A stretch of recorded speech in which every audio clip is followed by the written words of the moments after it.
Assalamu alaikum student mathematics 4024. Welcome to Maths Guru. Student, in this video we'll be looking at a question on probability. This question has been taken from the past papers. The reference is May June 2023 variant 2 का question है. In this question the tree diagram was not given और ये question ऐसा था जो बगैर tree diagram के भी सॉल्व हो जाता है, लेकिन उसमें ये होता है कि थोड़ी सी कंफ्यूजन होती है आपके पास, क्योंकि सारे पॉसिबल आउटकम्स आपके सामने नहीं होते. तो you have to think of all the outcomes और फिर आप उनकी प्रोबेबिलिटीज जो है वो लिख के मल्टीप्लाई करते हो, ऐड करते हो, फिर अपना रिक्वायर्ड आंसर जो है वो अचीव करते हो. लेकिन अगर आप ट्री डायग्राम बना लेते हो तो फिर आपके सामने सारी चीज़ें क्लियर हो जाती हैं, ब्रांचेस आपके सामने होती हैं, तो उसमें से सेलेक्ट करना जो है ना वो आसान होता है. दिस क्वेश्चन हैज 5 मार्क्स और इसके दो पार्ट्स हैं. फर्स्ट पार्ट हमारे पास 2 मार्क्स का है और जो सेकंड पार्ट है वो 3 मार्क्स का है. तो देखो दोनों पार्ट्स में मैंने जो है वो ट्री डायग्राम बनाया है. अब मैं तुम्हें ये बताता हूँ कि मैंने ये ट्री डायग्राम किस तरह बनाया है, क्योंकि क्वेश्चन थोड़ा सा जो है ना वो कंफ्यूजिंग हो गया, क्योंकि इसमें जो है ना वो दो चीज़ें जो है वो एक साथ चल रही हैं. ठीक है, वो कलर की भी बात कर रहा है और शेप्स की भी बात कर रहा है. तो पहले क्वेश्चन को रीड आउट करते हैं और फिर देखते हैं कि मैंने ट्री डायग्राम्स जो है ना ये कैसे बनाए, और फिर जो है इनकी प्रोबेबिलिटीज को फाइंड आउट करते हैं. देखते हैं सिंगल ब्रांच है या मोर देन वन ब्रांच है. तो थोड़ा सा ये वाला जो कॉन्सेप्ट है ये भी रिवाइज हो जाएगा कि अगर सिंगल ब्रांच होती है तो हम क्या करते हैं, और अगर एक से ज़्यादा ब्रांचेस होती हैं तो हम उनको किस तरह सॉल्व करते हैं. तो आई होप ये वीडियो तुम लोग के लिए हेल्पफुल होगी इंशाल्लाह. Let's just start the video by reading out the question. पहले क्वेश्चन को रीड आउट कर लेते हैं. The question says there are 10 cards in a set. Each card shows either a square or a triangle. Every shape on each card is either green or red. देखो अब ये थोड़ा सा confusing हो गया. पहले उसने हमें शेप की बात की. उसने कहा कि भाई जो 10 कार्ड्स हैं उन पे शेप्स बने हुए हैं और स्क्वायर और ट्राइंगल बने हुए हैं. कुछ पे स्क्वायर है, कुछ पे ट्राइंगल है.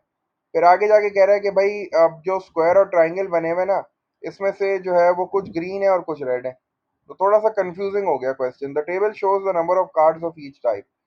अब वो हमसे यहाँ उसने हमें बता दिया है कि भाई देखो स्क्वायर और ट्राइंगल शेप्स की भी बात कर रहा है और जो है वो कलर्स की भी बात कर रहा है, और यहाँ उसने हमें टेबल पूरा दे दिया है. आगे हमसे कह रहा है Ken takes a card random from the set. अब उसने एक कार्ड उठाया है. Notes the colour and replaces it. तो सबसे पहले तो तुम्हें इस रिप्लेसेस इट को अंडरलाइन करना और ये समझना है कि भाई ये रिप्लेसेस इट का क्या मतलब है. इसका मतलब ये है कि उसने पहले कार्ड उठाया, उसका कलर नोट किया. ठीक है, देखो कलर की बात हो रही है. पहले ही उसने आपको क्लियर कर दिया कि भाई कलर की बात कर रहा हूँ मैं, शेप की बात नहीं कर रहा हूँ, मैं कलर की बात कर रहा हूँ. तो केन ने कार्ड उठाया है, उसका कलर नोट किया और उसको वापस रख दिया, उसको रिप्लेस कर दिया, उसको वापस रख दिया है. इसका मतलब ये है कि अब कार्ड्स में जो है ना वो कमी नहीं आएगी. कार्ड्स एज इट इज जितने पहली अटेम्प्ट में थे उतने ही दूसरी अटेम्प्ट में होंगे. ये जो है वो विद रिप्लेसमेंट वाला क्वेश्चन बन गया. रिप्लेसेस इट का मतलब है कि भाई कार्ड जो है ना वो अपनी ओरिजिनल जगह पे वापस जा चुका है. He then takes a second card at random from the set, notes the color and replaces it. दोबारा रिप्लेस मतलब समझ लो आप ये विद रिप्लेसमेंट है, टेंशन की बात नहीं है. डिनोमिनेटर अब यहाँ कम नहीं होगा और सिर्फ कलर की बात हो रही है. ठीक है, तो आप जो ट्री डायग्राम बनाओगे ना वो भी कलर का बनाओगे बस. अब आप शेप का नहीं बनाओगे, आप सिर्फ कलर का ट्री डायग्राम बनाओगे. तो आपके पास दो कलर है, ग्रीन और रेड. बस अब आपने सिर्फ यही सोचना है और आपने अपना ट्री डायग्राम बनाना शुरू करना है. सबसे पहले मैंने जो है ये दो एरोज बनाए, चूंकि मेरे पास दो कलर है तो मैंने उनको ग्रीन शेप और रेड शेप लिख दिया. ठीक है, आप यहाँ ग्रीन कलर और रेड कलर भी लिख सकते थे, वो ज़्यादा जो है वो आपको क्लियर हो जाता. चूंकि उसने यहाँ कलर की बात की है तो मैं सिर्फ ट्री डायग्राम में कलर को देखूंगा बस. अगर आपने यहाँ शेप को देखना शुरू कर दिया तो आप कंफ्यूज हो जाओगे. उसने ये बोला है नोट्स द कलर, इसका मतलब आपको सिर्फ कलर देखना है. तो ये ग्रीन कलर हो गया जिसको मैंने ग्रीन शेप लिख दिया, और ये रेड कलर हो गया जिसको मैंने रेड शेप लिख दिया. तो अब मुझे ये बताओ, देख के ऊपर उसमें जो टेबल आपको दिया हुआ है, तो मेरे पास जो है वो ग्रीन कलर वाले कितने हैं. तो ग्रीन कलर वाले मेरे पास ये 3 और ये 4. तो ग्रीन कलर के जो है वो मेरे पास टोटल है 7. तो मैंने यहाँ 7 लिख दिया.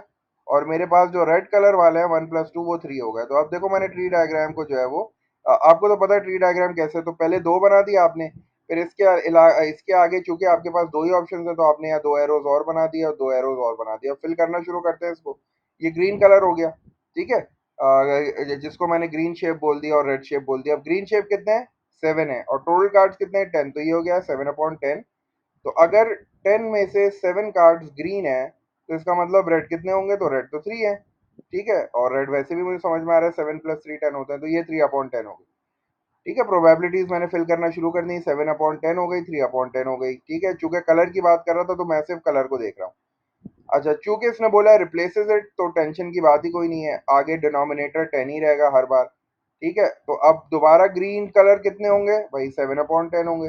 रेड कलर कितने होंगे, 3/10 होंगे। ग्रीन कलर कितने होंगे, 7/10। और रेड कितने होंगे, 3/10। चूंकि ये विद रिप्लेसमेंट है तो यहाँ कोई कमी बेशी नहीं आएगी। एज इट इज जो स्टार्ट वाली प्रोबेबिलिटी थी वही जो है वो हर बारी में आ जाएगी। ग्रीन कलर यहाँ भी 7/10 है, ग्रीन कलर यहाँ भी 7/10 है, ग्रीन कलर का जो है वो यहाँ भी 7/10 है। रेड यहाँ भी 3/10 है, रेड यहाँ भी 3/10 है, और रेड यहाँ भी 3/10 है। जब आपने ट्री डायग्राम बना दिया उसके बाद जल्दी से लेबल कर लो। ये जो है वो ग्रीन ग्रीन है, this is green red, this is red green and this is red red. अब आपसे क्वेश्चन क्या कह रहा है, find the probability that both card show a green shape. तो आपको ग्रीन शेप चाहिए, मतलब दो बारी में आपको जी जी चाहिए, तो जी जी के लिए आपके पास सिर्फ एक ब्रांच आ रही है। ठीक है, इसके अलावा और कोई ब्रांच नहीं आ रही है। जी आर है, ये आर जी है, ये आर आर है। तो जब सिंगल ब्रांच आती है मतलब एक ही रास्ता आता है, तो आप दोनों प्रोबेबिलिटीज को मल्टीप्लाई कर देते हो, तो आपके पास पहली प्रोबेबिलिटी है 7/10, और इसको आपने मल्टीप्लाई कर दिया दोबारा 7/10 से, क्योंकि दोनों प्रोबेबिलिटीज जो है वो 7/10 और 7/10 है। दो फ्रैक्शंस जब मल्टीप्लाई होते हैं तो न्यूमरेटर न्यूमरेटर से मल्टीप्लाई होता है, डिनोमिनेटर डिनोमिनेटर से। 7 times 7 is 49 and 10 times 10 is 100। तो 49/100 जो है वो इसका फाइनल आंसर आ गया। ये जो है वो 2 मार्क्स के लिए इनफ है।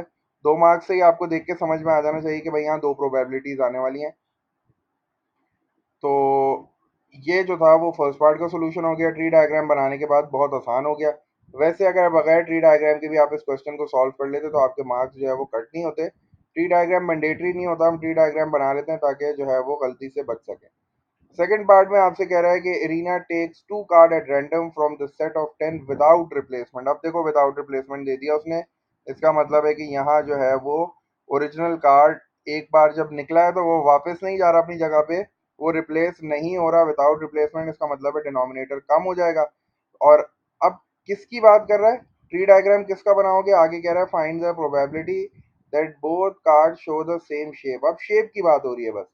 अब आपको कलर नहीं देखना है, आपको सिर्फ शेप देखना है। अब आप कलर को भूल जाओ, अब आप शेप को देखो, भाई शेप कौन सा है। तो स्क्वायर कितने हैं हमारे पास, स्क्वायर हमारे पास है 4, तो मैंने यहाँ 4 लिख दिया। ठीक है, स्क्वायर हमारे पास 4 है। और हमारे पास ट्राइंगल कितना है, हमारे पास ट्राइंगल है 6। तो अब मुझे सिर्फ शेप को देखना है, अगर अब मैं कलर को देखूंगा फिर मैं कंफ्यूज हो जाऊंगा।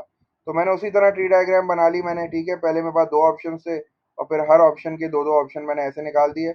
उसके बाद जो है चूंकि शेप की बात कर रहा था तो मेरे पास स्क्वायर और ट्राइंगल है, तो मैंने एक पे स्क्वायर लिख दिया, एक पे ट्राइंगल लिख दिया, स्क्वायर लिख दिया, ट्राइंगल लिख दिया, स्क्वायर लिख दिया और ट्राइंगल लिख दिया। ठीक है, तो ये जो है बस अब शेप को देखना है मुझे। तो अब स्क्वायर कितने हैं भाई, स्क्वायर हैं 4, और कितने में से, आउट ऑफ 10। तो ये 4 आउट ऑफ 10 हो गया। अगर 10 में से 4 स्क्वायर है तो ट्राइंगल फिर 6 होंगे। हाँ, तो मुझे यहाँ भी 6 नजर आ रहे हैं, तो 6/10 जो है वो ये पहले वाली की प्रोबेबिलिटी हो गई। ठीक है, यहाँ कोई डिनोमिनेटर कम नहीं होता, क्योंकि आपको पता है प्रोबेबिलिटी जो है वो पिक करने से जो है वो पहले की लिखी जाती है, पिक करने के बाद नहीं होती प्रोबेबिलिटी। प्रोबेबिलिटी जो है ना कार्ड पिक करने से पहले बताई जाती है, तो ये जो है वो पहले पिक की हो गई। ठीक है, अब जब आपने एक कार्ड निकाल लिया तो अब जाहिर सी बात है एक डिनोमिनेटर कम हो जाएगा, तो आप देखो सबके नीचे 9 9 आ गया। चलो अब इसको फिल कैसे करना है विदाउट रिप्लेसमेंट में। सबसे पहले आपके पास जो है आपने यहाँ स्क्वायर है, इसका मतलब है कि ये वाले ऑप्शन में आपने स्क्वायर को पिक किया है, तो स्क्वायर हमारे पास थे 4। तो अब जब एक आपने स्क्वायर पिक कर लिया तो वो 3 हो जाएंगे, और डिनोमिनेटर भी एक कम हो जाएगा क्योंकि विदाउट रिप्लेसमेंट है, तो ये 3/9 हो जाएगा।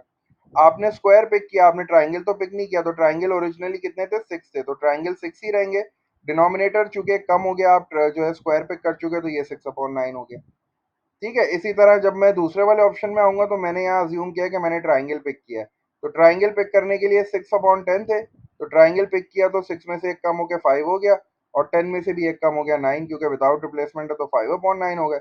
मैंने तो ट्राइंगल पिक किया, स्क्वायर को तो मैंने टच नहीं किया, तो स्क्वायर कितने थे ओरिजिनली, स्क्वायर 4 थे, तो 4/9 जो है वो इसकी प्रोबेबिलिटी हो गई। ब्रांचेस लिख लेता हूँ जल्दी से, ये स्क्वायर स्क्वायर हो गया SS, ये स्क्वायर ट्राइंगल हो गया ST, ये ट्राइंगल स्क्वायर हो गया TS, और ये ट्राइंगल ट्राइंगल हो गया TT। अब देखता हूँ मुझसे वो क्या कह रहा है कि भाई क्या फाइंड आउट करना है। वो कह रहा है find the probability that both card show the same shape. Same shape में कौन कौन से आ जाएंगे, मेरे पास सेम शेप में स्क्वायर स्क्वायर भी है, और मेरे पास सेम शेप में ट्राइंगल ट्राइंगल भी है। तो इसका मतलब है कि यहाँ जो है वो दो ब्रांचेस आ रही हैं। इसका मतलब है पहले ही मैं दो ब्रैकेट्स बना दूं, और दोनों ब्रैकेट्स के बीच में प्लस का साइन आ जाता है, आपको पता है। ब्रैकेट्स के अंदर जो है वो मल्टीप्लिकेशन का साइन आएगा। तो मैंने दो ब्रैकेट्स बना दिए भाई पहले ही।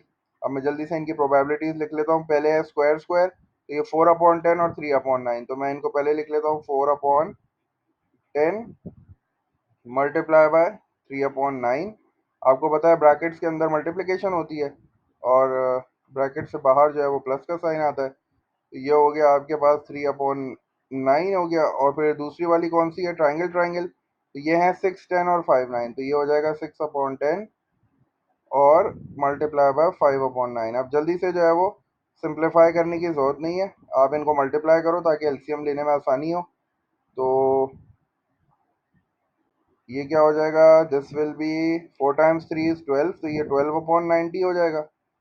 दिस विल बी 12/90 क्योंकि 10 times 9 is 90 plus 6 times 5 is 30। तो 6 5 से 30 हो गया और फिर 10 9 से 90 हो गया। एलसीएम लेने की जरूरत ही नहीं है, दोनों के नीचे सेम डिनोमिनेटर है 90। तो एक बार 90 लिखो और ऊपर के नंबर्स को मल्टीप्लाई कर लो। 30 और 12 को मल्टीप्लाई करोगे you will get 42। 42 divided by 90, ये इसका आंसर हो गया। अगर इसको सिंप्लीफाई करना है 7 और ये 15 हो जाएगा। तो 7/15 जो है will be your final answer. 42/90 भी एक्सेप्टेबल है।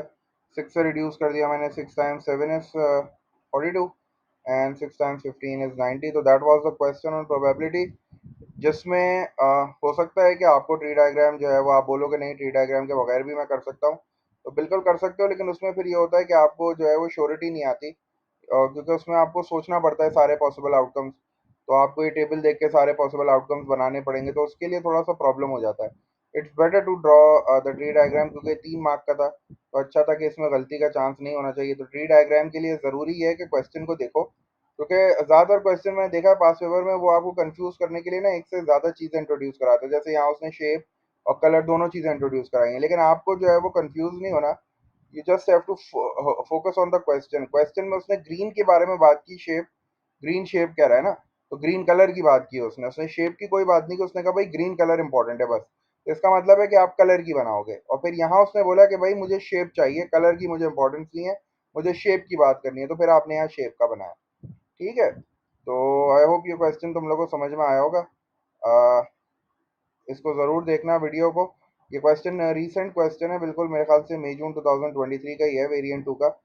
तो डू वॉच दिस वीडियो, और अगर इसमें कोई कंफ्यूजन हो तो लाजमी कमेंट करके बताना। मैं इंशाल्लाह इस तरह के और क्वेश्चंस जो है वो तुम लोग के साथ ज़रूर शेयर करूँगा। अंटिल देन टेक केयर, अल्लाह हाफिज़।